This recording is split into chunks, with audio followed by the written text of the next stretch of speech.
बढ़ाई गई और एक ऐसा विस्फोट हुआ कि पता ही चला नहीं, पूरे जिस्म की बोटियां चली गई। और आपके लिए तो एक आदमी मरा है साहब, किंतु मेरे घर की दो रोटियां चली गई, मेरे घर की दो रोटियां चली गई।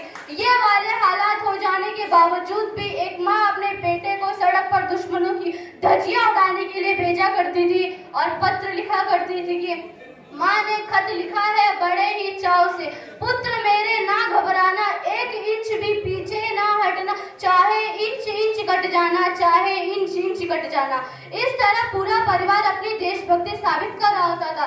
तब देश बलिदान मांगता था, तब देश लड़ जाने को, मिट जाने को, फांसी पर चढ़ जाने को कहता था। किंतु आज देश लड़ जाने को, मिट जाने को, फांसी पर चढ़ जाने को नहीं कहता, बल्कि मेरे विचारों में है यदि कोई मनुष्य अपना काम पूरी ईमानदारी, पूरी मेहनत और पूरी लगन के साथ करे, वही सबसे बड़ा देशभक्त कहलाता है।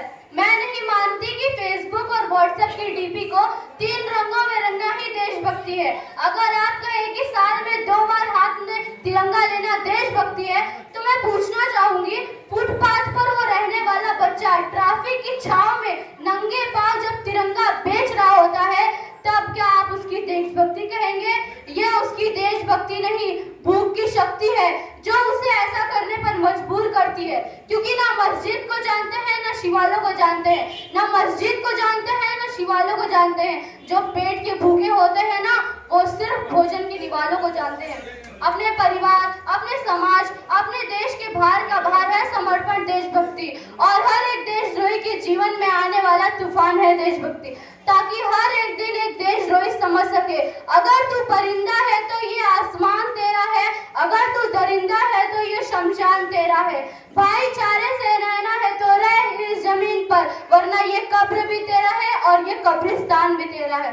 सच्ची देशद्रोही से ज्यादा तो देशभक्ति तब आहट होती है जब एक बेटा अपने बूढ़े माँ बाप को वृद्धाश्रम की चौखट पर छोड़ आता है।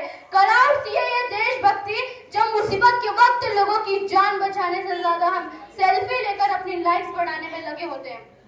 हम ना एक ऐसे समाज में जीते हैं 56 भोग और भूखे नंगे तड़पते सो जाते हैं लोग, भूखे नंगे तड़पते सो जाते हैं लोग। मजदूर को मजदूर समझिए, मजबूर नहीं।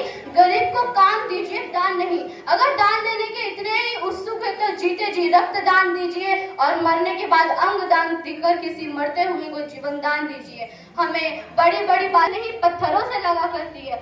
ना सरकार मेरा है, ना रब मेरा है और ना ही ये बड़ा सा नाम मेरा है।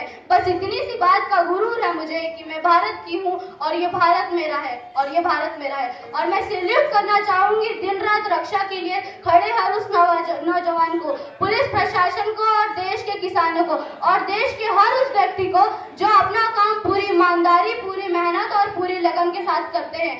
और मैं आज भारत की बेटी इस मंच पर पूरी जिम्मेदारी के साथ कहती हूँ कि हमारा राष्ट्रीय निर्माण तब संभव होगा जब मैं, आप, हम सब मिलकर प्रयास करेंगे, क्योंकि हमारी जिम्मेदारी है हमारे देश को ले जाने की, हमारी जिम्मेदारी है हमारे देश को आगे ले जाने की। I being a Indian, I being a student, I being a symbol of mother, feel proud to be an Indian। तो अंत में बस मैं ये कहना चाहूंगी कि मेरा भारत महान था, महान है, महान रहेगा। जय हिंद।